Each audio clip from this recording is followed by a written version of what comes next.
In the entire history of warfare, there has never been a conflict like it. A modern battle-hardened military, armed with rapid-fire machine guns, officially declared war on an army of flightless birds. And the birds won. This isn't a joke.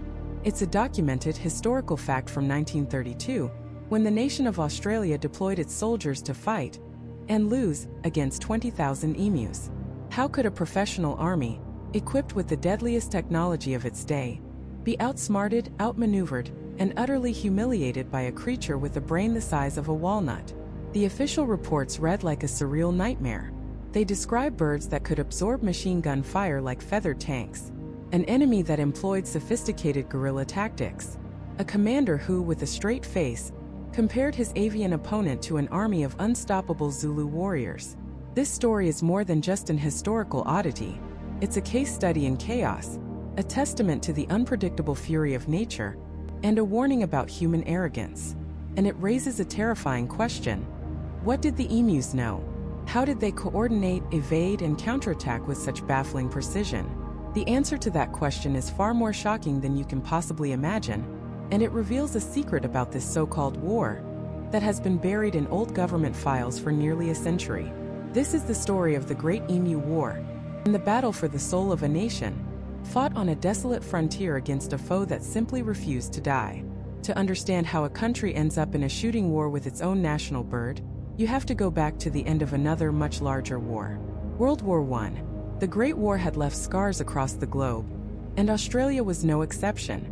Thousands of its young men, its diggers, came home from the hellish trenches of Gallipoli and the Western Front, promised a hero's welcome and a piece of the nation they had fought for.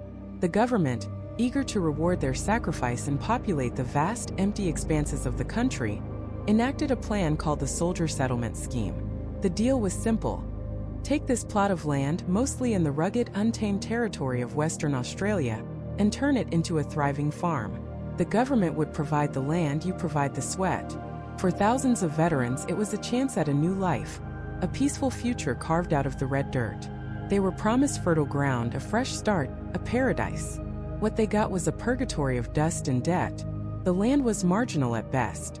It was arid, unforgiving, and a world away from the rolling green fields of Europe they had left behind. But these men were soldiers. They were tough, resilient, and they knew how to endure. They cleared the land, built fences, and planted their hopes in the ground, primarily in the form of wheat. For a while it worked. They battled droughts in isolation, but they were building something. Then came 1929. The Wall Street crash echoed across the oceans, and the Great Depression tightened its grip on the world. The price of wheat, the very crop these veterans had staked their entire lives on, collapsed. The Australian government, desperate to prop up its economy, promised subsidies, a guaranteed price for every bushel of wheat the farmers could produce. It was a lifeline. Encouraged, the farmers doubled down, planting a massive harvest for the 1932 season. It was their one last shot at survival, and as their wheat ripened under the hot Australian sun, their salvation turning golden in the fields, a new enemy appeared on the horizon. It started as a tremor in the distance, a dark line moving across the plains. But this wasn't a dust storm. This was an army of 20,000. Every year, after their breeding season, vast populations of emus migrate from the interior of Australia towards the coast. And in 1932, their ancient migration path led them directly into the newly cultivated farmlands of Western Australia. To the emus, this wasn't a settlement. It was an all-you-can-eat buffet, a paradise of endless food and water, laid out just for them. They descended upon the farms like a biblical plague. An emu is a formidable creature. It can stand over 6 feet tall, weigh up to 120 pounds, and run at speeds of 30 miles per hour. They are built like biological battering rams. The fences the farmers had painstakingly erected to keep out rabbits and other pests were a joke to them. The emus would simply crash through them, their powerful legs and dense bodies tearing down the wire like it was thread. And where one emu broke through, hundreds more would follow. They didn't just eat the wheat, they trampled it. What they didn't consume, they flattened, destroying acres of crops in a single feeding frenzy. The farmers were watching their last hope for survival being devoured and destroyed right before their eyes. They tried to fight back. They grabbed their old service rifles, the same ones they carried in the trenches of France, and opened fire. But it was useless. An emu's body is a bizarre masterpiece of defensive evolution. A thick mat of shaggy, primitive feathers covers a layer of subcutaneous fat, which in turn protects a surprisingly tough hide. A rifle bullet that would drop a deer often seemed to have little effect on an emu, unless it was a direct hit to the head or neck, a nearly impossible shot on a target that's constantly moving, bobbing its head, and running in erratic patterns. The veterans, men who were trained marksmen, emptied their magazines into the flocks and watched in disbelief as the giant birds simply absorbed the hits and kept on running. Desperation turned to panic. The farmers were on the brink of total ruin. They were ex-soldiers, men of action, and they knew they were facing an invasion. So they did what soldiers do: they appealed to their chain of command. A delegation of these farmer veterans went to see the Australian Minister of Defence, a man named Sir George Pearce. They laid out the situation. They weren't asking for a bailout or a handout. They were asking for weapons. Specifically, they asked for the military to lend them machine guns. This was an extraordinary request. But Sir George Pearce saw an opportunity. The political optics were perfect. Here was a chance to be seen supporting the nation's beloved war heroes. At the same time, the military was looking for opportunities for live-fire training. And what better target practice than a massive flock of destructive pests? Furthermore, the government hoped that a dramatic, successful cull would serve as fantastic propaganda. A story of modern Australian ingenuity triumphing over the harshness of the outback. Seemed like a flawless plan. A quick, decisive, and popular military operation. The request was approved. The Australian government officially sanctioned the deployment of the military to engage the emu population. The press caught wind of the story, and it became a national curiosity. A war was being declared. Major GPW Meredith of the 7th Heavy Battery of the Royal Australian Artillery was chosen to lead the campaign. He was a seasoned officer, a man who understood logistics and firepower. He was given command of 2 soldiers, Sergeant S. McMurray and Gunner J. O'Halloran. Their arsenal was formidable: 2 state-of-the-art Lewis automatic machine guns and 10,000 rounds of ammunition. In late October 1932, Major Meredith and his small unit, accompanied by a Fox Movietone cinematographer hired to capture the glorious victory for the newsreels, rolled into the district of Campion, Western Australia. The local farmers greeted them as saviors. The soldiers were confident. The plan was simple. They would find a large concentration of emus, set up the Lewis guns, and annihilate them. The Lewis gun was a weapon of war that had mowed down tens of thousands of men in Europe. It could fire over 500 rounds per minute. Against a flock of birds, it wouldn't be a battle. It would be an execution. On November 2nd, the moment arrived. A spotter reported a flock of about 50 emus near a local dam. It was the perfect ambush. Major Meredith ordered his men to deploy. They crept into position, concealing themselves in the brush. The heavy Lewis gun was mounted on its bipod, its barrel glinting in the sun. The cinematographer readied his camera. The emus, oblivious, wandered closer and closer, drinking from the water source. The farmers watched from a distance, holding their breath, ready to witness the turning of the tide. Major Meredith surveyed the scene. The birds were well within range. The trap was set. He raised his hand, the silence of the outback broken only by the chirping of insects and the soft murmurs of the emus. He waited for the perfect moment, for the birds to cluster together, to maximize the carnage. The stage was set for a massacre, but no one, least of all the Australian military, could have predicted who was about to be massacred. The gunner squeezed the trigger. The Lewis gun, a weapon forged in the crucible of the Great War, a tool that had cut down thousands of men in the trenches of Europe, roared to life. A stream of lead ripped through the dry Australian air, aimed at the heart of the feathered horde. For a split second it seemed to work. A dozen birds fell, their lanky legs crumpling beneath them. But then, something happened that no military textbook could have prepared them for. The emus didn't panic in a predictable way. They didn't flee in a single terrified mass. Instead, they executed a maneuver that would have made a Roman legionnaire proud. The massive flock instantly shattered into countless small units. Each group, led by a single large bird, veered off in a different direction, running with incredible speed and agility, zigzagging through the brush. The gunner, bewildered, swung the heavy machine gun from side to side, trying to track a target, any target. But it was impossible. He'd fire a burst at one group, and they'd scatter behind trees. He'd swing to another, and they'd already be 100 yards away, their powerful legs eating up the terrain. They were like ghosts, appearing and disappearing in the haze. Just as the gunner found a new target, the Lewis gun fell silent. A jam, the first of many. As the soldiers frantically worked to clear the stoppage, the last of the emus vanished over the horizon, leaving behind nothing but dust, a few of their fallen comrades, and 3 very confused Australian soldiers. The first battle of the Great Emu War was over. The emus had won. Major Meredith was stunned. This wasn't an animal cull, it was guerrilla warfare. The birds had absorbed the initial shock, assessed the threat, and dispersed with tactical discipline. He reported back to his superiors with a sense of disbelief. The emus, he noted, have the invulnerability of tanks. He observed that each small mob seemed to have its own leader, a large black-plumed bird that would stand watch while the others fed, ready to give the alarm. These leaders would stay until the very last moment, ensuring their flock was safe before they too would disappear into the bush. It was organized. It was intelligent. It was deeply, deeply humiliating. But a decorated officer of the Royal Australian Artillery was not about to be defeated by a bunch of flightless birds. They would try again. A few days later, on November 4th, they received intelligence of another massive concentration of emus near a local dam. This time they would be smarter. They set up a perfect ambush, hiding the gunners in a thicket of trees overlooking the water source. The plan was simple: wait for the birds to come in for a drink, trapped by the water on one side and open fields on the others. There would be no escape. And the plan worked. First, a colossal flock, estimated at over 1,000 emus, descended upon the dam. It was a target so large you couldn't miss. Meredith gave the signal. The Lewis gun opened up once more. The sound echoed across the plains. The emus, caught completely by surprise, were thrown into chaos. This was it.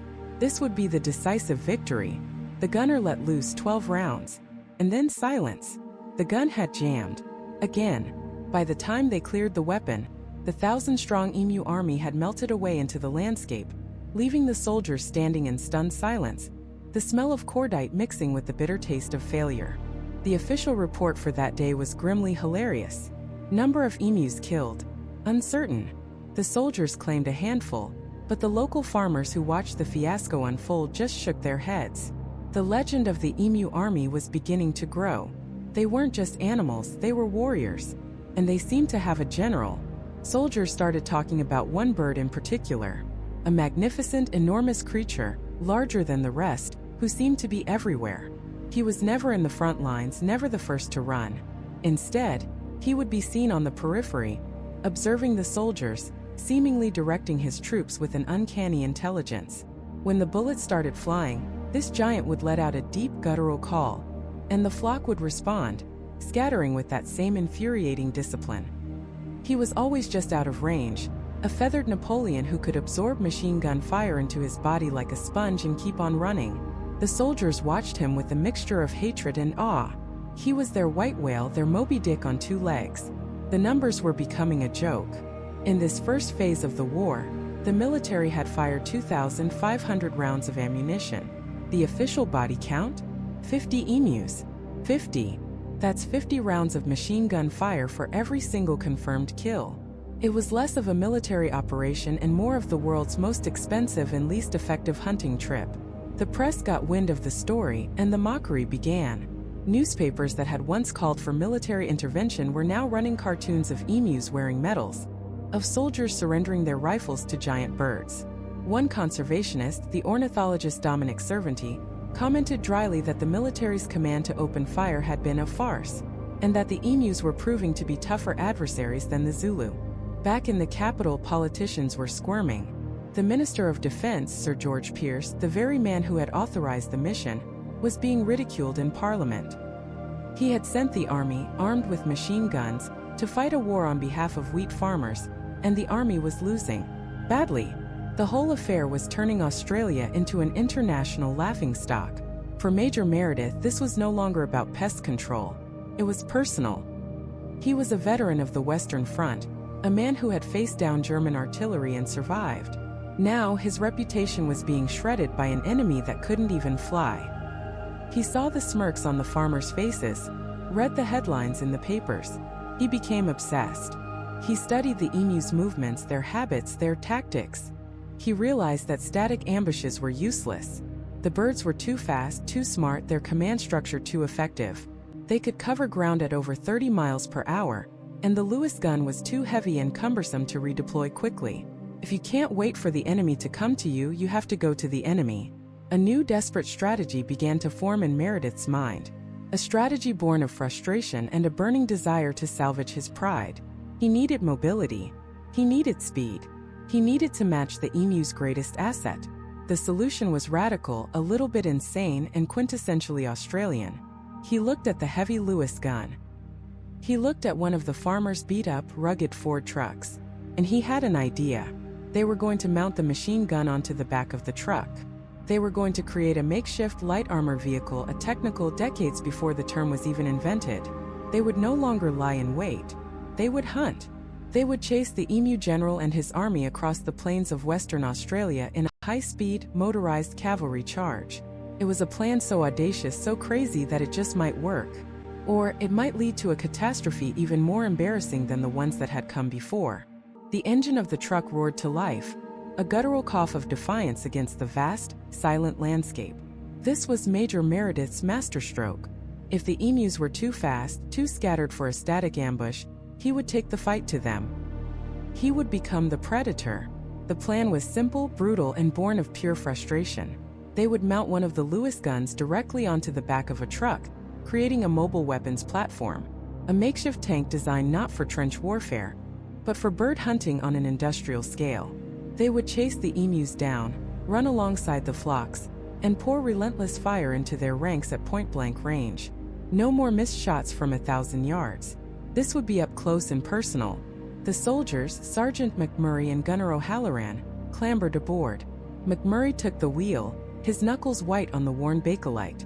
O'Halloran manned the gun, a heavy, unwieldy beast of steel and wood that seemed absurdly oversized for its new purpose. He braced himself as best he could in the truck's open bed, the unforgiving Australian sun beating down on his neck. They had 1,000 rounds of ammunition. They had a full tank of gasoline. And they had a target. Off in the distance, a mob of nearly 1,000 emus was contentedly grazing, oblivious to the mechanized doom thundering towards them. Meredith gave the signal. McMurray slammed his foot on the accelerator. The truck lurched forward, spitting dirt and gravel from its tires. This was it. The charge of the light machine gun brigade. First, it seemed to be working perfectly. The truck, a rugged and reliable vehicle, chewed up the flat ground, closing the distance with surprising speed. The emus, finally sensing the danger, lifted their heads. A ripple of alarm went through the flock. Then as one they turned and ran. But this time the soldiers were ready. The truck was keeping pace, roaring alongside the stampeding birds at over 30 miles per hour. It was a bizarre, almost surreal spectacle. A 20th century war machine racing against a tide of prehistoric-looking creatures across an ancient land. O'Halloran gripped the Lewis gun, the wind tearing at his face. He had a perfect shot. The emus were a dense, feathered wall, a target so large he couldn't possibly miss. He leaned into the sights, his finger tightening on the trigger. He was ready to unleash hell. And then the ground changed. The smooth, flat plain they had been driving on suddenly gave way to what the locals called Gilgai country. It was land pockmarked with depressions and mounds, a landscape of hidden bumps and treacherous hollows, all concealed by the tall grass. For the emus, this was nothing. Their long, powerful legs, with joints that could absorb shock like a high-end suspension system, took the uneven terrain in stride. They flowed over the bumps and dips without breaking their rhythm, their gait as smooth and effortless as ever. For the truck, it was a catastrophe. The vehicle began to buck and heave like a wild animal. McMurray wrestled with the steering wheel, fighting to keep them from flipping over. In the back, O'Halloran was thrown from side to side. Aiming the Lewis gun became impossible. It was like trying to thread a needle during an earthquake. He squeezed the trigger and the gun roared, but the stream of bullets went wild, kicking up dust geysers far to the left of the flock. He tried to correct, but another violent lurch of the truck sent the next burst of fire harmlessly over the birds' heads. The emus, seemingly unconcerned by the sound and fury, continued their elegant, loping run, pulling away with insulting ease. O'Halloran was a seasoned machine gunner. He had faced enemy fire and held his nerve, but this was a different kind of enemy, an enemy that didn't fight back but simply outran the bullets. He gritted his teeth, bracing himself against the side of the truck bed, and tried again. He waited for a moment of relative calm, a split second where the tires found solid ground. He saw his opening, a dense cluster of birds just 50 yards away. He fired. The gun jumped, and in that same instant, the truck's front wheel plunged into a deep rut. The nose of the vehicle dipped violently, and O'Halloran was thrown forward, smashing his face against the hot metal of the gun mount. The rest of his 10-round burst stitched a neat, ragged line into the empty blue sky. The chase descended into pure farce. The truck bounced and swerved, its engine screaming in protest. McMurray, a skilled driver, was doing everything he could, but he was driving blind, crashing through terrain he couldn't see until he was on top of it. O'Halloran, meanwhile, was engaged in a desperate battle not with the emus, but with gravity and inertia. He was tossed around the truck bed like a rag doll, his ammunition rattling around him. Every attempt to fire was a gamble, and every shot was a miss. The emus, in their strange silent wisdom, didn't even run in a straight line. They split into smaller groups, weaving and dodging, forcing the truck into a series of sharp, bone-jarring turns.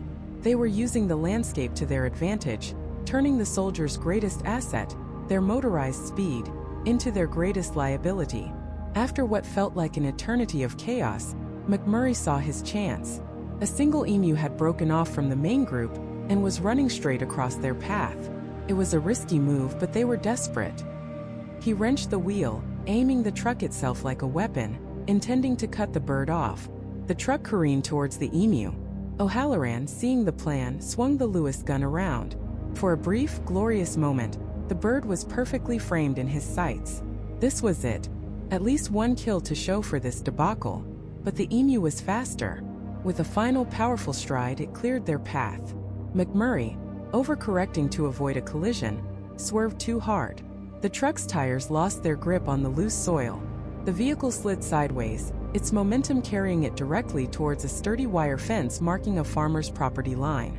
There was a sickening screech of tortured metal as the truck slammed into the fence, tearing down a whole section of posts and wire before finally shuddering to a halt, entangled in the wreckage. Silence. The only sound was the ticking of the hot engine and the whisper of the wind through the grass. The dust slowly settled, revealing a scene of total failure.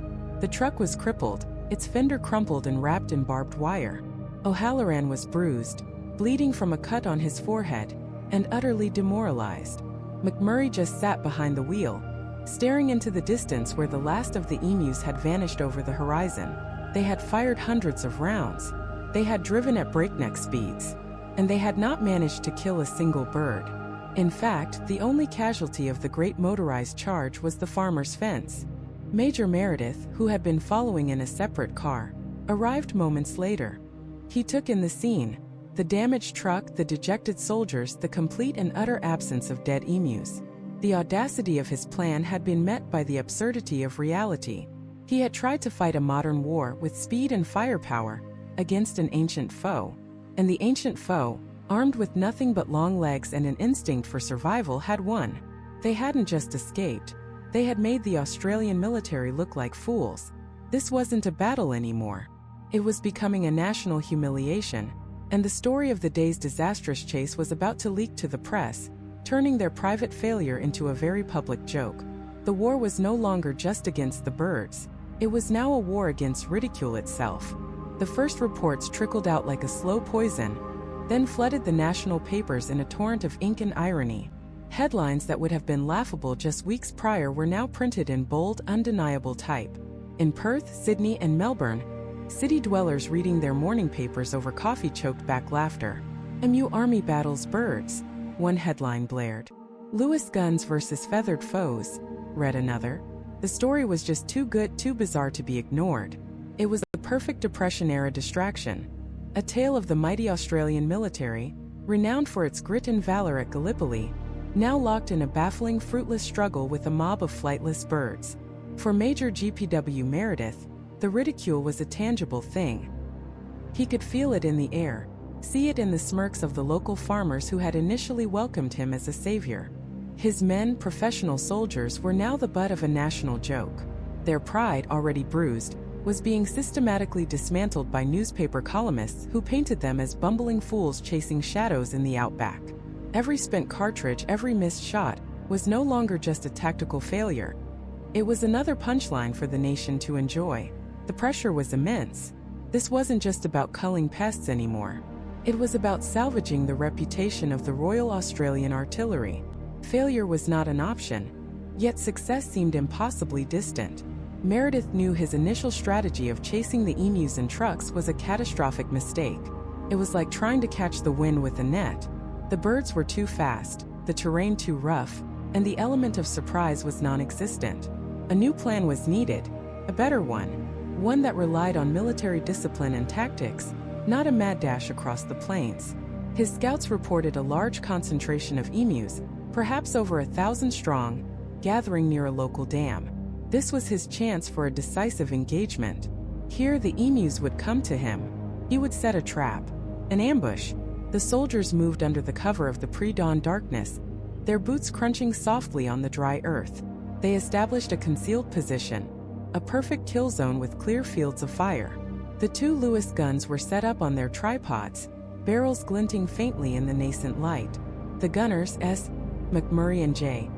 O'Halloran, checked their ammunition pans, their faces grim with determination. This time would be different. There would be no chase. There would only be disciplined, overwhelming firepower. They lay in wait, silent and still as the sun began to climb, baking the red dirt around them. The air was thick with anticipation. Hours passed. The heat shimmered in waves off the ground. Finally they appeared. Not in a frantic rush, but in a calm, almost stately procession. A vast flock of emus, 1,000-strong river of feathers and legs, ambled toward the dam, oblivious to the danger lurking in the brush. They were thirsty. Major Meredith watched through his binoculars, his heart pounding. This was it, the perfect scenario. He let them get closer, well within the effective range of the machine guns. The birds clustered around the water's edge, dipping their long necks to drink. The trap was sprung. Fire! The sudden roar of the Lewis guns shattered the outback's tranquility. The chatter of automatic fire echoed across the plains as hundreds of .303 caliber bullets ripped through the air. For a moment there was chaos. Birds fell, kicking up plumes of dust. But then something astonishing happened. The flock did not panic and flee in a single, predictable direction. Instead they split. They broke into dozens of small, independent groups, scattering in every conceivable direction at once. It was a commander's worst nightmare. There was no single mass to target, only 100 smaller, faster targets zigzagging for their lives. The gunners swung their weapons, trying to track the frantic, unpredictable movements, but it was useless. A burst of fire might bring down 1 or 2 birds, but the rest of the group would be gone, weaving through the scrubland with breathtaking speed. Major Meredith watched in disbelief. It was as if the emus had their own innate, brilliant counter-tactic to machine gun fire.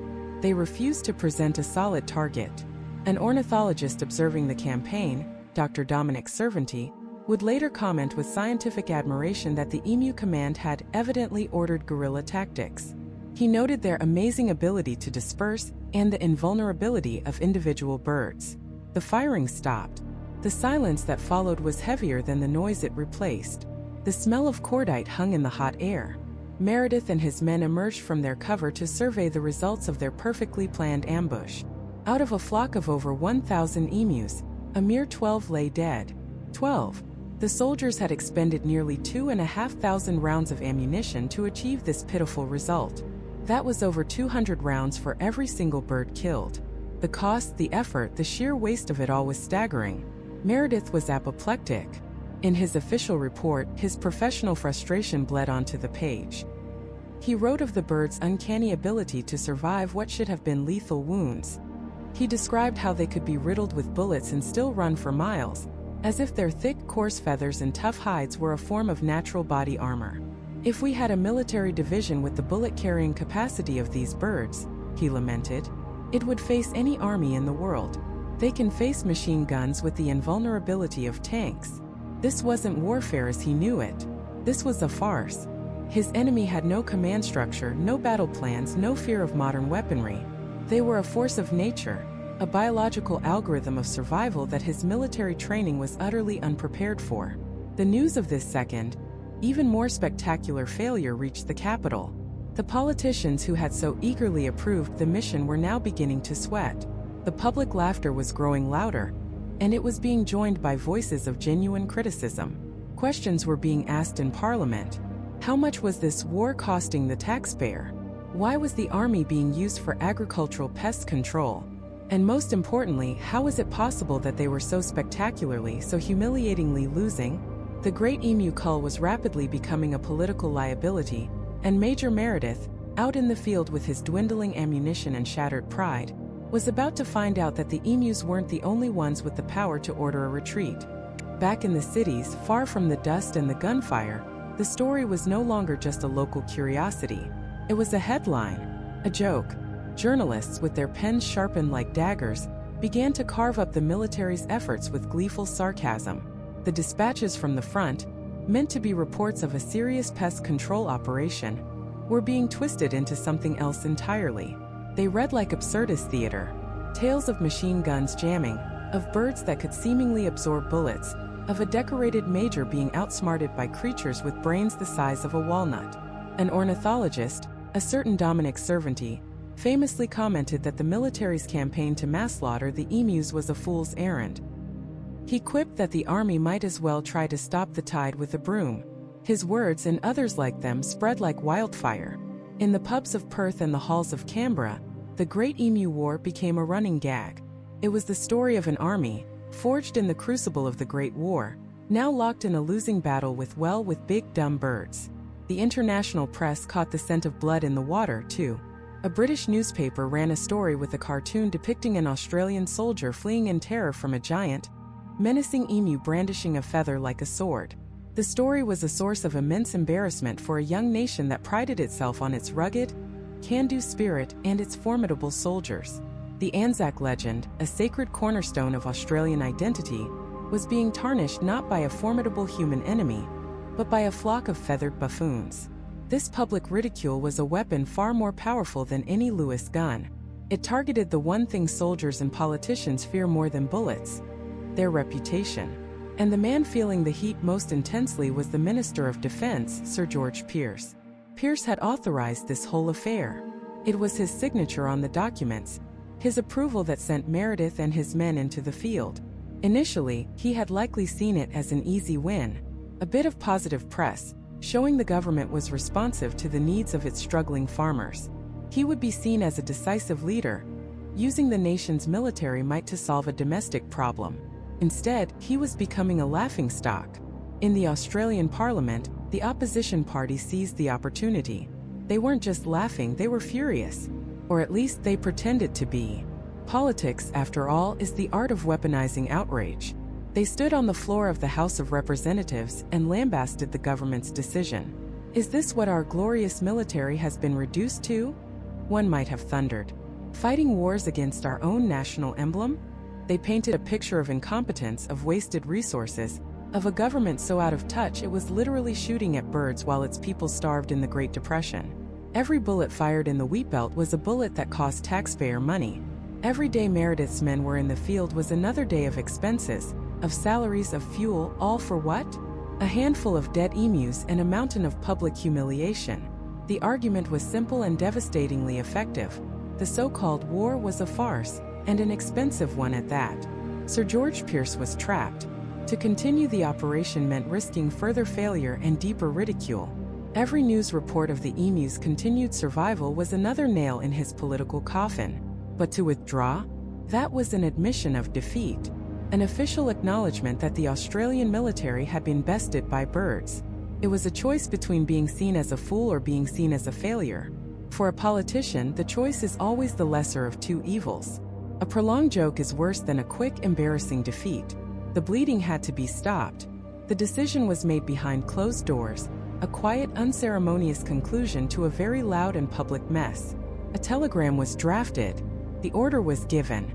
Out in the sun-scorched fields of Campion, Major GPW Meredith was likely planning his next move.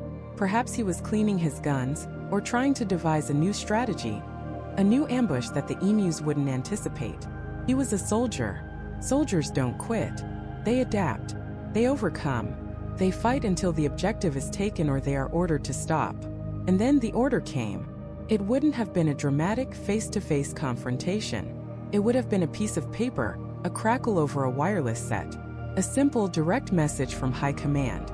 Cease operations. Return to base. Just like that, the war was over. Imagine the look on his face. The mixture of disbelief, frustration, and a deep burning humiliation. He and his men had braved the heat, the dust, the flies. They had tracked these impossible creatures across hundreds of miles of unforgiving terrain. They had fired nearly 10,000 rounds of ammunition. And for what? To be recalled in disgrace. To be pulled from the field not because the enemy was vanquished, but because the politicians had lost their nerve. He had reported killing nearly 300 emus, but thousands more remained. As he and his men packed up their Lewis guns and their dwindling ammunition, they could probably see them, the emus just on the horizon watching, unflustered, unbeaten. They were still there, still wandering through the wheat fields, still tearing down fences with casual indifference. The army's departure meant nothing to them. It was just another quiet afternoon on the plains. The journey back must have been the longest of Meredith's life. The silence in the truck, thick with unspoken failure. Every town they passed through, he must have felt the eyes on him. Was that a smirk? Was that a whispered joke?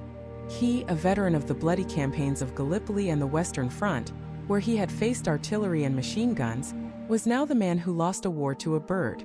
In his official report, Meredith tried to salvage some shred of dignity. He wrote, with a soldier's stoicism, "If we had a military division with the bullet-carrying capacity of these birds, it would face any army in the world. They can face machine guns with the invulnerability of tanks." He was, in a way, saluting his enemy. He was trying to frame his defeat not as a failure of his own making, but as a testament to the unexpected, almost supernatural resilience of his foe. It was a valiant attempt to spin the narrative, but the narrative had already been written by sarcastic journalists and opportunistic politicians. On the 8th of November 1932, just 6 days after the first shots were fired, the First Great Emu War officially ended. The soldiers went home. The guns fell silent. And in the golden wheat fields of Western Australia, the emus continued their feast. The farmers who had pleaded for help were left exactly where they started. Alone, desperate, and surrounded by an enemy that had just proven it was tougher than the Australian army. The government had retreated, but the problem hadn't. The emus had won the battle. But for the beleaguered farmers, the war for their livelihoods was far from over. They were about to discover that a political retreat doesn't fill an empty stomach, and the emus were just getting started. And as the military trucks rumbled away, leaving clouds of red dust in their wake, the emus didn't even seem to notice. For them, one set of loud, clumsy predators had simply been replaced by the quiet, all-you-can-eat buffet they'd been enjoying for weeks. The war, from their perspective, had been a minor inconvenience, a noisy interruption to a magnificent feast. Back in the cities, however, the war was just beginning. News of the Royal Australian Artillery's retreat spread like wildfire, and it was met not with sympathy, but with uproarious laughter. The story was just too good to be true. The nation's finest, armed with machine guns, sent packing by a bunch of oversized, flightless birds. It became an instant national joke. A global one, even. A British ornithologist famously quipped, "If we had a military division with the bullet-carrying capacity of these birds, it would face any army in the world. They can face machine guns with the invulnerability of tanks." Newspaper cartoonists had a field day. They drew caricatures of grim-faced soldiers being chased by goofy-looking emus with feathers flying. They depicted Sir George Pearce, the Minister for Defense, as a befuddled general surrendering his sword to a triumphant emu commander. The headlines were brutal. "Emu war farce," one screamed. "Army beaten by birds," declared another. The government, and particularly Sir George Pearce, was humiliated on an international scale. He had sanctioned this operation. He had sent the soldiers. And now, he was the man who had officially lost a war against birds. In the halls of Parliament, the opposition party was merciless. They saw blood in the water. Questions were raised. Accusations of incompetence and wasting taxpayer money were thrown across the chamber. One politician dryly noted in the official record, "The minister's Emu War." The phrase stuck. It was no longer a military operation, it was his war. A personal embarrassing failure. For Pierce, the political calculus was simple and devastating. He had tried to be a hero to the struggling farmers and had ended up a punchline. His immediate reaction was to cut his losses. On the 8th of November, he ordered the complete withdrawal of all personnel and guns, and publicly stated that there would be no second attempt. The Great Emu War was officially over, but someone forgot to tell the emus, and someone forgot to tell the farmers who were watching their life's work being devoured, stalk by stalk. For them, this wasn't a joke. It wasn't a funny headline or a clever cartoon. It was ruin. The wheat was their only hope. It was the culmination of backbreaking labor under a relentless sun, of clearing unforgiving land, of battling drought and debt. It was the food for their children and the promise of a future. And it was disappearing down the gullets of 20,000 feathered invaders who didn't care one bit about parliamentary debates in Canberra. The farmers felt abandoned, betrayed.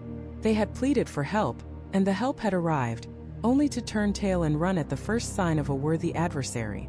The retreat of the military was a death blow to their morale. Imagine standing on your porch, watching the sun set over a field that represents everything you have, and seeing it filled with a swarm of creatures actively destroying it. You hear their strange, guttural calls in the twilight. You see the dust they kick up. And you know with a cold certainty that the authorities, the government, the army you thought was invincible, they've left you to face it alone. Desperation is a powerful motivator. The farmers, led once again by their settler delegation, refused to accept defeat. They bombarded their local representatives with telegrams. They sent impassioned letters to the newspapers, not about the humor of the situation, but about the grim reality. They painted a picture of families on the brink, of a harvest that would be non-existent if something wasn't done immediately. The heat was intensifying. The emus were getting bolder, venturing closer to homesteads, showing no fear. The farmers argued that the first attempt wasn't a total failure of concept, but a failure of execution. They said the soldiers were just unlucky with the weather, that the emus had been scattered by the rain. Give them another chance, they begged. Give us another chance.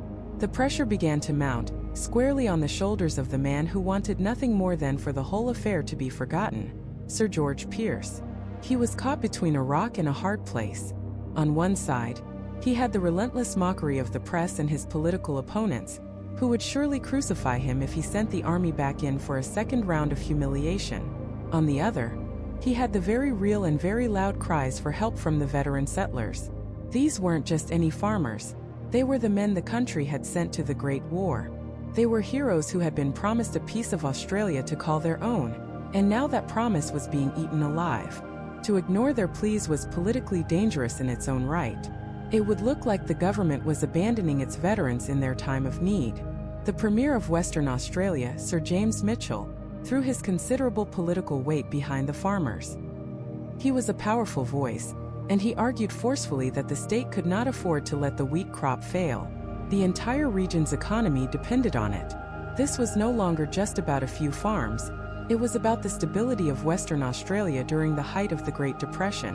Faced with this intense, coordinated lobbying, and perhaps driven by a desire to erase the stain of his earlier defeat, Sir George Pierce reconsidered. Maybe the first attempt was just a fluke. Maybe Major Meredith and his men had learned from their mistakes. The alternative, letting the farmers fail and the emus win, was becoming a worse political outcome than the risk of a second failure. He had to do something. He had to show that the Australian government, and by extension the Australian military, did not, in fact, get pushed around by birds. So, on the 12th of November, just a few short days after the official embarrassing end of the war, a new order was given. The decision was made in quiet government offices, far from the laughter of the public. It was a gamble, a desperate roll of the dice. Major G.P.W. Meredith of the Royal Australian Artillery was to remobilize his unit. He was to draw his Lewis guns from the armory. He was to head back into the sun-scorched fields of the Campion district. The request for military aid had been approved. The war was back on. But this time it would be different. Major Meredith wasn't the same man who had left just days before. He had been humbled. He had been outsmarted. He had felt the sting of ridicule. He had spent the last few days replaying every failed ambush, every jammed gun, every tactical error in his mind. He had studied his enemy, an enemy that didn't fight like any army he had ever conceived of. They were decentralized, unpredictable, and unbelievably resilient. He realized you couldn't fight the emus like you'd fight an infantry battalion. You couldn't pin them down with suppressive fire or break their chain of command. To beat them, you had to think like them, or at the very least stop underestimating them. As his men loaded the trucks, there was a new sense of grim determination. The jokes were over. This was no longer a pest control operation. It was a mission to restore pride. They were coming back with a vengeance, armed not just with bullets, but with a new strategy they believed was foolproof. This time there would be no retreat. This time they would get their kill count. This time it was personal. Major GPW Meredith of the Royal Australian Artillery was not a man accustomed to failure. He was a veteran of the Great War, a man who had faced down German machine guns and endured the horrors of the trenches. To be outsmarted, outmaneuvered, and publicly humiliated by a flock of flightless birds was an indignity he could not, and would not, tolerate. The laughter from the press, the snickering in the halls of Parliament, it all fueled a cold, burning resolve. This second expedition, launched on the 13th of November 1932, would be different. There would be no more farcical truck chases, no more wasted ammunition on fleeting targets. This was no longer a cull. This was a campaign. Meredith had studied his enemy. He'd observed their movements, their social structures, their uncanny ability to anticipate danger. He realized his initial mistake was treating them like a stationary target. The emus weren't a fortress to be besieged. They were a guerrilla army. They used the vast, unforgiving landscape as their greatest weapon. They had scouts, they had leaders, and they had a communication system that baffled the soldiers. So Meredith decided to fight fire with fire. He would adopt the very tactics of a guerrilla fighter. He would be patient, he would be cunning, and he would be ruthless. The new strategy was simple, yet brutal in its logic: ambush. Instead of chasing the emus, they would wait for the emus to come to them. They identified key locations, dams, water holes, and narrow passes in the fences where the birds were forced to congregate. Here, in the shimmering heat and the red dust, they would lay their traps. Picture the scene. It's south of Campion, in the heart of emu country. The sun is a merciless hammer in the sky. Meredith and his two men, gunners McHale and O'Halloran, are dug in, concealed in the low scrub near a small dam. They've been there for hours, motionless, silent. Sweat drips down their faces, attracting swarms of persistent bush flies. Their khaki uniforms are caked in dirt. The Lewis gun is mounted, sighted, its brass-jacketed bullets gleaming in the oppressive heat. Every rustle of the wind, every call of a distant bird, sets their nerves on edge. This is the art of the stalk, the patience of the predator. This is war as Meredith understood it. For 2 full days, nothing. The landscape is empty, mocking them with its vastness. The farmers are growing anxious. The government is waiting for news. The pressure on Meredith is immense. But he holds his nerve. He knows the emus will come. They have to drink. Then, on the 3rd day, a scout reports movement. A dark, rippling mass on the horizon. It's not a small group. It's a horde. 1,000-strong mob of emus, moving with that strange, loping gait. Their heads held high, scanning for danger. They are heading directly for the dam. Meredith feels a surge of adrenaline. This is it. This is the decisive engagement he's been waiting for. He gives the signal. His men are ready. The trap is set. The emus approach cautiously. A few bold individuals break from the pack, their long necks craning, their dark eyes taking in every detail. They get closer and closer to the water's edge. The soldiers hold their breath. Their fingers are tight on the triggers. The silence is absolute, broken only by the buzzing of insects and the frantic beating of their own hearts. Meredith waits for the perfect moment, for the bulk of the flock to be concentrated, vulnerable, with no easy escape route. Now! The command is a harsh whisper, but it shatters the stillness like a pane of glass. The Lewis gun erupts. The staccato roar echoes across the plains, a sound of industrial death in this ancient land. For a moment, it's a scene of perfect military execution. The lead emus, caught completely by surprise, go down in a spray of dust and feathers. The disciplined bursts of fire tear through the densely packed mob. It is, by any measure, a massacre. But then the emus do something unexpected. They don't panic in a single predictable direction. After the initial shock, the massive flock doesn't flee. It splinters. It explodes outwards in 100 different directions at once. They run not away from the gun but parallel to it, through it, around it. They become a chaotic, swirling mass of legs and feathers, moving at incredible speeds, presenting an impossible array of targets. The gunners struggle to keep up. They swing the heavy Lewis gun from side to side, firing wildly into the maelstrom. Bullets kick up dust feet away from their intended targets. The emus are simply too fast, too agile, their movements too erratic. And they are unbelievably tough. The soldiers watch in disbelief as birds riddled with bullets continue to run, seemingly unfazed, for hundreds of yards before finally collapsing. One particularly large emu, described later by a stunned Meredith, absorbed an entire burst of machine gun fire, spun around like a top, and then took off, running at full speed until it disappeared over the horizon. They were like feathered tanks, absorbing punishment that would drop any other creature their size. The firing stops. The dust begins to settle. The silence that descends is eerie, punctuated by the groans of the dying birds. The immediate area around the dam is a grim tableau. Dozens of emus lie dead or dying. By the standards of the first attempt, it's a stunning success. Meredith's official report would claim a kill count of at least 40 birds in this single engagement, with many more wounded and likely to die later. But as the soldiers surveyed the scene, the sense of triumph was hollow. They had fired nearly 1,000 rounds of ammunition. 1,000 rounds for a few dozen confirmed kills. The cost-benefit analysis was staggering, and as they looked to the horizon, they could still see them. Hundreds upon hundreds of emus, already regrouping undeterred, simply melting back into the vast, indifferent landscape. They hadn't defeated an army, they had merely bloodied its nose. And the army was immense. In that moment, staring out at the survivors, Meredith had a chilling realization. This wasn't a war he could win with a single decisive battle. This wasn't about shock and awe. The emu's greatest strength wasn't their speed or their toughness. It was their sheer, overwhelming numbers. For every 10 he killed, 100 more were waiting just over the next rise. He couldn't ambush them all. He couldn't machine gun an entire continent. He had proven that the Australian military could kill emus. But in doing so, he had also revealed the utter futility of the task.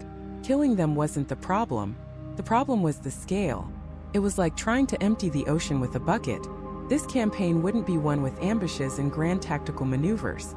If he was going to make a real dent, if he was going to salvage his reputation and declare anything close to a victory, he would have to change his thinking entirely. This was a war of attrition, and it was about to enter a new, far more grinding and relentless phase. He would have to become not just a soldier but an exterminator. And an exterminator does not wait for a decisive battle. An exterminator does not seek glorious engagements on open fields. An exterminator understands that the enemy is not a formation to be broken, but a presence to be erased. Major Meredith, returning to the field on November 13, 1932, understood this now. The first campaign had been a public relations disaster, a military farce. This second attempt would be different. There would be no fanfare, no bold pronouncements to the press. There would only be the grim arithmetic of the cull. His strategy was stripped of all its previous flawed elegance. He would no longer try to herd the emus into a perfect killing field. He would no longer waste thousands of rounds on a fleeting, disorganized mob. Instead, his unit would become a mobile death squad, roaming the vast, arid landscapes of Western Australia, hunting for smaller, more manageable groups. The war of maneuver was over. This was now a war of methodical annihilation. The logic was simple. A flock of 200 emus was a tactical nightmare. But a group of 20? Or 10? That was a target. The days fell into a grueling, monotonous rhythm. Drive for hours under the oppressive Australian sun, the truck kicking up a plume of red dust that coated everything. Their skin, their uniforms, their guns, the very air they breathed. Then a sighting. A dark, bobbing cluster of emus on the horizon. The truck would slow to a crawl. Meredith and his men would dismount, their movements now practiced and silent. They'd creep through the low scrub, the heat shimmering off the barrel of the Lewis gun. They would get as close as they dared, set up the gun, and wait for the perfect moment. And then the chatter of the gun would rip through the silence. For a few frantic seconds, chaos would reign. Dust and feathers would fly. The birds, unlike before, were now hypervigilant. At the first sound, they wouldn't just scatter. They would explode in every direction, their powerful legs carrying them at astonishing speeds, zigzagging in unpredictable patterns. The gunner would traverse the weapon, trying to lead the targets, trying to predict the unpredictable. And when the magazine ran dry and the silence returned, the soldiers would walk the field and count the bodies. Sometimes it was 5, sometimes 10, rarely more. Then they would reload, get back in the truck, and start driving again, searching for the next small pocket of resistance. This was a far cry from the grand campaigns of the Western Front that these men were trained for. This wasn't war. It was pest control on an industrial militarized scale. And in a strange way, it was working. The numbers at least began to look better. In the first campaign, the ratio of bullets fired to birds killed was laughably high, a source of national embarrassment. Now the ratio was improving dramatically. Meredith's reports back to the Defense Ministry were stark and numerical. On his first day back, he reported nearly 50 kills. 2 days later, 100. He was finding success in the northern districts, where the birds were reportedly more placid. But this new efficiency came at a cost. The constant driving was brutal on the trucks. The machinery, not designed for this kind of relentless off-road pursuit, was perpetually on the verge of breakdown. The men were exhausted, not from combat, but from the sheer soul-crushing monotony of the task. They were a tiny force in an immense territory, fighting an enemy that numbered in the tens of thousands. For every 10 birds they killed, 100 more might be just over the next ridge, feasting on another farmer's crop. They weren't winning territory. They were just punching holes in an endless feathered tide. And the emus themselves seemed to be learning. The survivors of these smaller skirmishes were becoming veterans. They grew warier, quicker to bolt, and harder to approach. Local farmers who had initially welcomed the army with open arms now shared stories that bordered on the mythological. They spoke of emus posting sentries, a single bird standing on a high point, watching for the telltale dust cloud of the approaching truck, ready to sound a guttural alarm. They claimed the great mobs had learned to split into smaller, independent units, a tactic that made them impossible to encircle and made Meredith's new strategy the only viable option. It was as if the birds had developed their own form of guerrilla doctrine in response to the military's conventional tactics. Back in the cities, the narrative of the war had soured completely. What started as a quirky, almost amusing story of soldiers versus birds had become a grim, costly, and seemingly endless cull. Questions were being raised in Parliament. How much was this operation costing the taxpayer? In the midst of the Great Depression, with thousands of families struggling to put food on the table, was this really the best use of the nation's military resources? The image of Australian soldiers, armed with machine guns, chasing flightless birds across the outback was no longer a symbol of decisive action. It was becoming a symbol of government folly. Major Meredith, however, was insulated from the political winds, focused only on his grim tally. By early December, his unit had fired just under 10,000 rounds and killed 986 emus. He estimated that another 2,500 had died from injuries sustained in the engagements. On paper, it was a staggering number, nearly 1,000 confirmed kills, a kill-to-cartridge ratio of roughly 1 bird for every 10 bullets. Compared to the first disastrous week, this was a resounding success. Meredith had adapted, overcome the enemy's tactics, and was now inflicting serious casualties. He had fulfilled his new role as an exterminator. He had proven that the Australian military could, with the right strategy, effectively kill emus. But the fundamental problem remained. The sheer scale of the emu population meant that even these numbers were a drop in the ocean. Killing 1,000 birds, or even 5,000, did little to alleviate the core issue for the farmers. The crops were still being devastated. The fences were still being torn down. The emu migration was a force of nature, and Meredith had brought a machine gun to fight a hurricane. His reports, filled with these improved statistics, were meant to justify the continuation of the campaign. They were proof that his methods were sound and that, given enough time and ammunition, he could make a real difference. He likely believed that he was on the verge of turning the tide, that his relentless grinding campaign was finally breaking the back of the emu scourge. He had refined his tactics, he was getting results, and he was ready to press his advantage through the hot summer months. But his reports were being read in a different context back in Perth and Canberra. They weren't being read as battlefield successes. They were being read as expense reports. 10,000 rounds of ammunition, the fuel for the trucks, the pay for the soldiers, the wear and tear on the equipment, the political cost of the ongoing public ridicule. The government officials reading these numbers weren't seeing a war being won. They were seeing a money pit. They were seeing a public relations headache that refused to go away. Major Meredith's success had paradoxically sealed his fate. He had proven that the military could kill emus, but he had also provided a detailed accounting of exactly how expensive and resource-intensive that process was. And the government, facing economic crisis and public skepticism, was about to make a cold, hard calculation. The war was not going to end because the emus had won, or because the army had lost. It was going to end because it was no longer worth the price of the bullets. As Meredith and his men cleaned their guns in the December heat, preparing for another day of the hunt, the decision had already been made. The withdrawal order was on its way. The Great Emu War was about to end, not with a bang but with a budget cut. Back in Perth, the decision was a simple matter of economics and public relations. The cost of the ammunition, the soldiers' pay, the fuel for the truck, it was all adding up. And for what? For newspaper headlines that were becoming increasingly mocking. The story had spread from local papers to the national stage, and was even starting to appear in British newspapers, where the image of a Dominion army being outsmarted by flightless birds was a source of considerable amusement. For the Minister of Defense, George Pearce, the operation had become a political liability.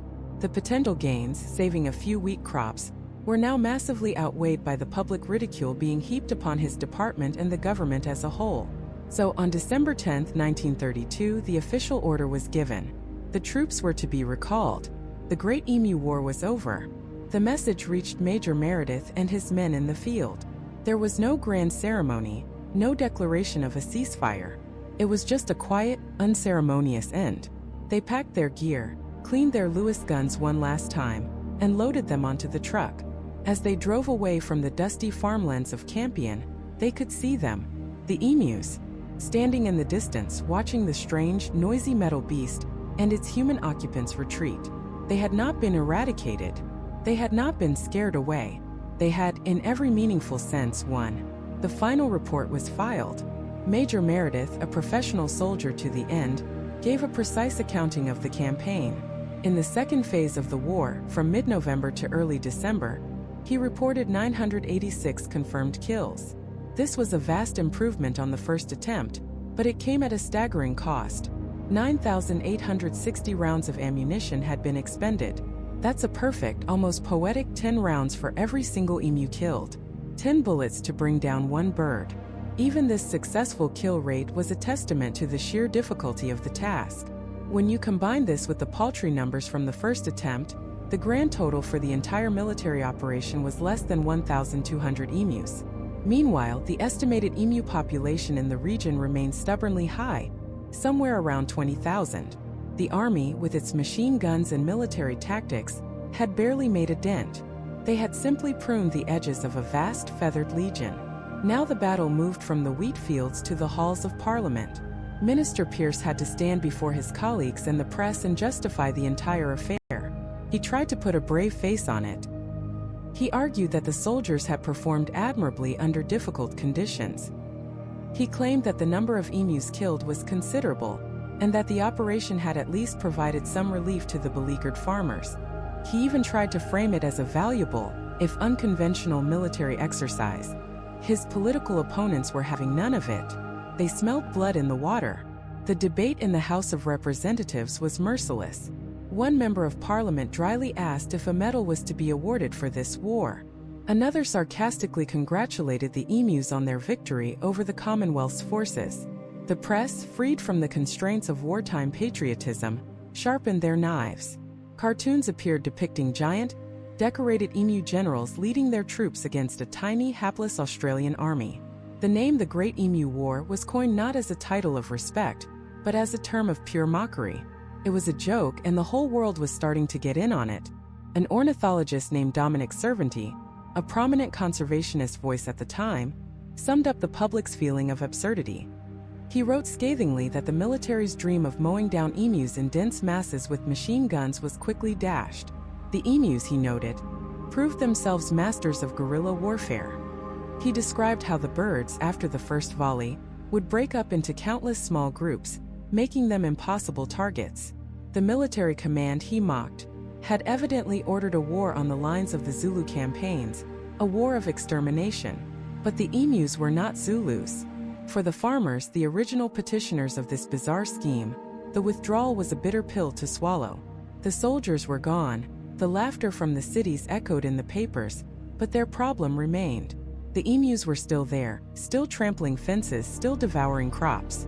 Their desperate plea for help had resulted in a national laughingstock and had ultimately solved nothing. They were back to square one, left to fend for themselves against an enemy that had just seen off the Australian military. But the government couldn't just abandon the farmers entirely. The political pressure was still on to do something. If machine guns had failed, they needed a new strategy. And so, they turned to a far older, and ultimately more effective method of pest control: money. The state of Western Australia reinstated and expanded a bounty system. Forget soldiers and tactics, this was about pure decentralized economic incentive. A bounty was placed on every emu beak that could be turned in.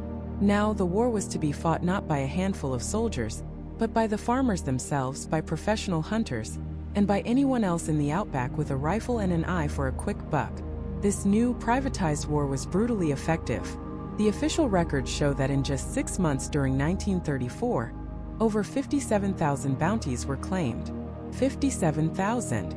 Compare that to the military's grand total of under 1,200. It turned out that the most effective weapon against the emu wasn't the Lewis machine gun, but capitalism. The slow, patient work of local hunters, who knew the land and the animals, succeeded where the blunt instrument of the military had so spectacularly failed.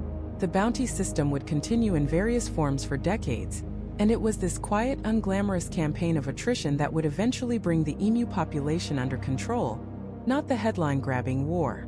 And what of the men who led the charge? Major G.P.W. Meredith, the man tasked with the impossible, returned to his regular duties. His career didn't suffer.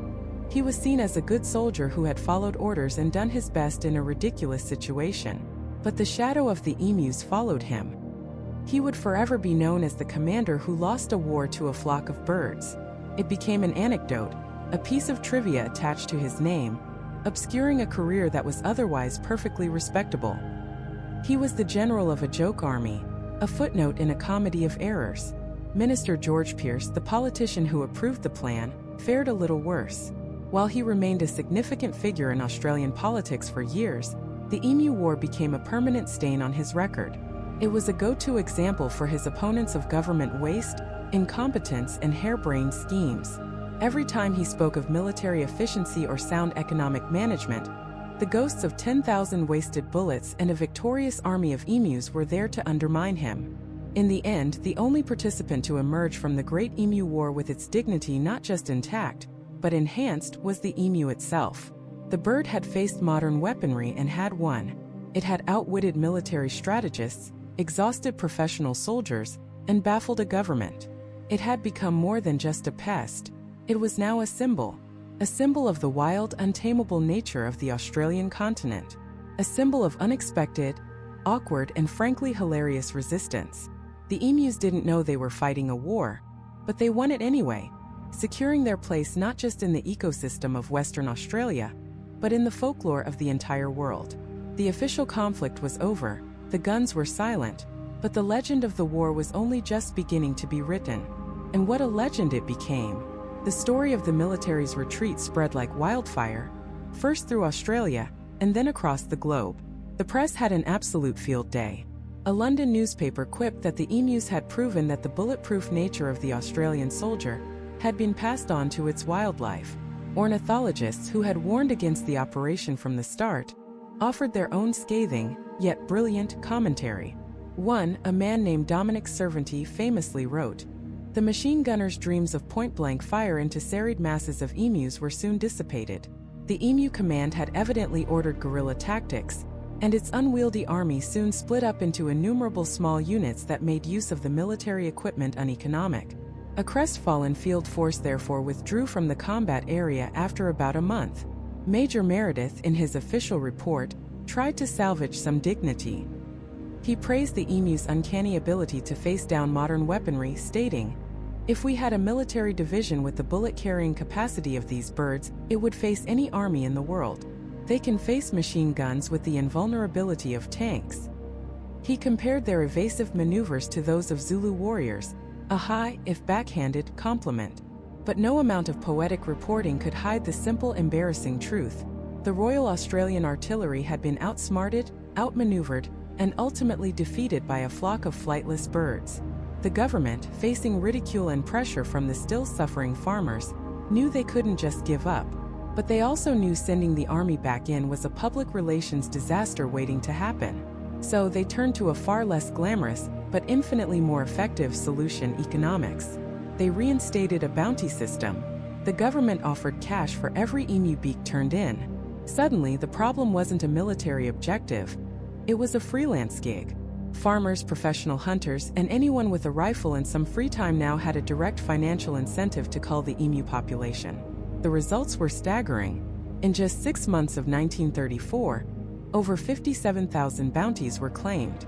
The decentralized, persistent, and low-cost approach of the bounty hunters achieved what a trained military unit with heavy machine guns could not.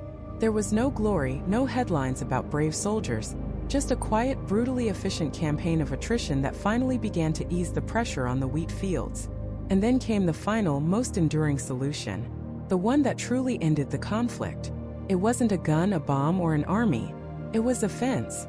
Starting in 1937, the Australian government began constructing what would become the State Barrier Fence of Western Australia. This massive project, a series of fences stretching for hundreds of miles, was designed to physically block the emus from their traditional migration paths into the farmlands. It was a monumental undertaking of labor and logistics, a slow, grinding effort to reshape the landscape. But it worked. The fences, more than any bullet ever could, finally gave the farmers the protection they had begged for. The war wasn't won with a bang, but with the quiet thud of fence posts being driven into the dry Australian earth. So what is the legacy of this bizarre chapter in history? What did we learn from the Great Emu War? On the surface, it's a hilarious story of human failure.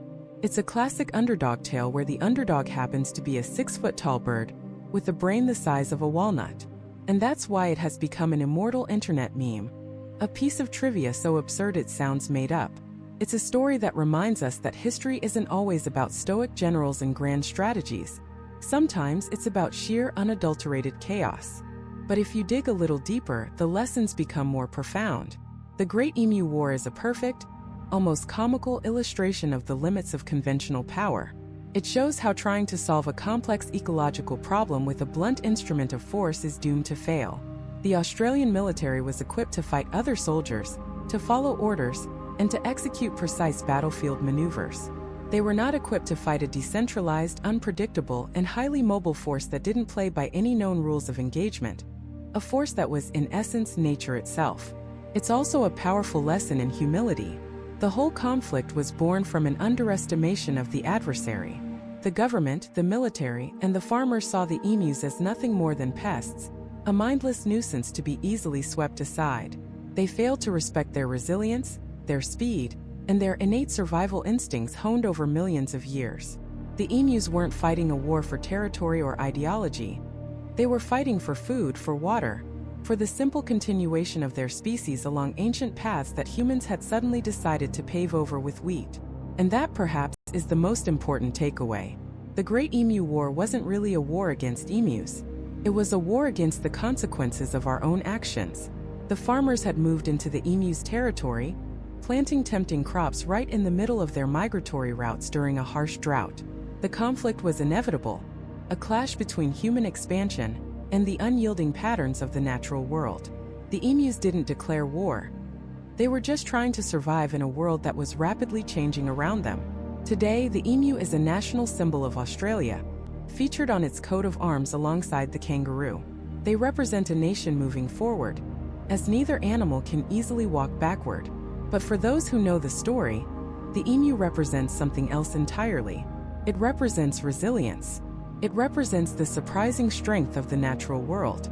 And it stands as a feathered two-legged monument to one of the most humbling and ridiculous military defeats in modern history. The soldiers eventually packed up their guns and went home. The bounties eventually stopped. The fences stand as silent sentinels. But the emus are still there, roaming the vast plains of Western Australia.